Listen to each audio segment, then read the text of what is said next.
In this video, I'm going to show you how to fit a latch using a jig and a router. Using a jig and router is the easiest way to fit a latch as a beginner because it doesn't rely on your chiseling out skills. You just need a straight fluted cutter and guide bush, and then all you need to do is clamp your jig to your door and follow it with your router. If you're fitting a latch on an existing internal door, the first thing we need to do is mark out the height location. And to do that, we need to get it the same position as the keeper on our door casing. You want to push the door all the way into the frame, and then you want to mark dead center of the door casing keeper. That's going to be our reference mark all the way along as we fit our latch. And this is our reference mark. So to help us mark everything out, we're going to use one of these setting tools. We sit that on our latch and just check the position of this back set here. And we can see that we've got a 57mm back set, whereas these latches will also come with a 45mm back set. So we're going to use this tool now to do all our markings first before we route her out for our latch. The first thing I like to do is square my reference line across to the front edge of the door. Now with our marking tool, we can line up this little V here with our line across our front edge of our door. Push that against the door, and then we're just going to pilot this hole at 57mm for our latch. Now we've got our reference mark, we can repeat this at the other side. Now we're ready to mark out the centre on the front edge of our door to accommodate the latch body. Now we need to find the centre of our door. So we're going to use our little jig again, and then we're just going to draw a line down the middle, and then flip it around just to check that we're dead centre. Draw another line. So we now know that this pencil line is the centre of our door. So we know that our latch needs to be inset into our door. We're going to take our 20mm spade bit. We've put a bit of insulation tape on there to mark the back of the latch, and then we're just going to drill in right in the middle of our cross. You want to try and keep your drill as straight as possible. Move your drill in and out of the hole to clear out any loose debris. So now we know that our latch is going to fit in there widthwise. We just need to take a little bit more out the top and bottom of this hole to accommodate for our latch in height. If I'm struggling to find a sharp chisel, I always like to get these pre-sharpened ones from Amazon.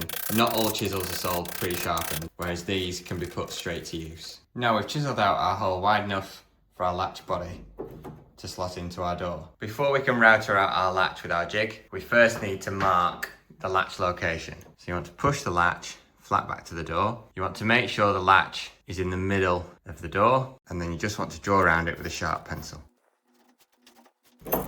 Now we've marked on the door the exact location of the latch, we can set up our Foxy 3D printed latch jig. If the faceplate of your latch is removable, you can take that off. And these jigs are really good because they'll actually accommodate any type of latch. You simply put the faceplate of your latch in the jig, loosen these screws here, and then slide these orange blocks until everything is nice and tight. That way we can guarantee a perfect latch cutout in our faceplate. You can see that we're not yet lined up correctly, so we need to loosen these setting screws. Loosen that one. Loosen that one. So because we've drawn around our latch, we can adjust our jig to get everything perfect, lining it up with our pencil lines. Once you're happy you're in the right position, tighten up these screws. You can see now that our jig matches up perfectly to our reference lines that we drew around our latch. And now we're ready to router this out. But before we do that, we need to set our router to the correct depth. We're going to measure the thickness of our faceplate. Our faceplate is actually about 3mm deep.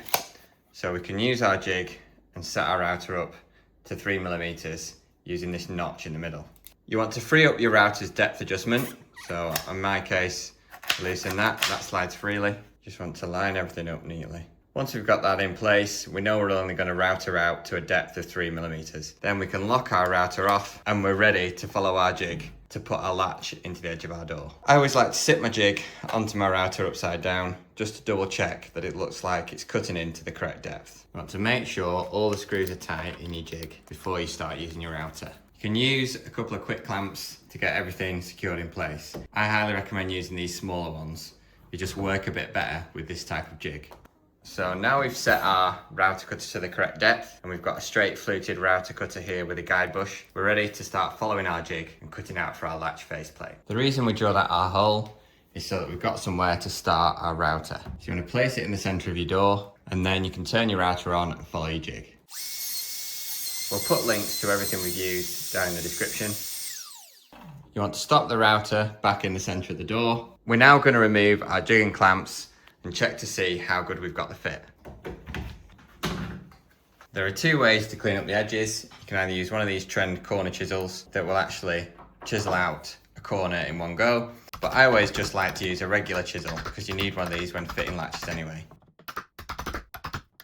You want to take a 16mm spade bit and you want to drill in from both sides.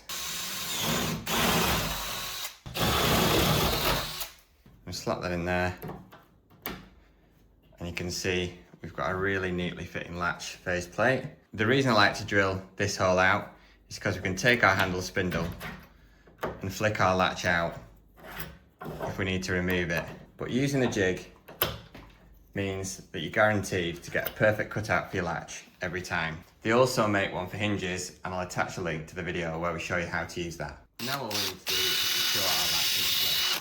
I always like to use a pilot drill to avoid splitting the door. If you found this video helpful, drop us a like, and if you want to keep updated with more useful DIY content, subscribe to the channel. Thanks for watching.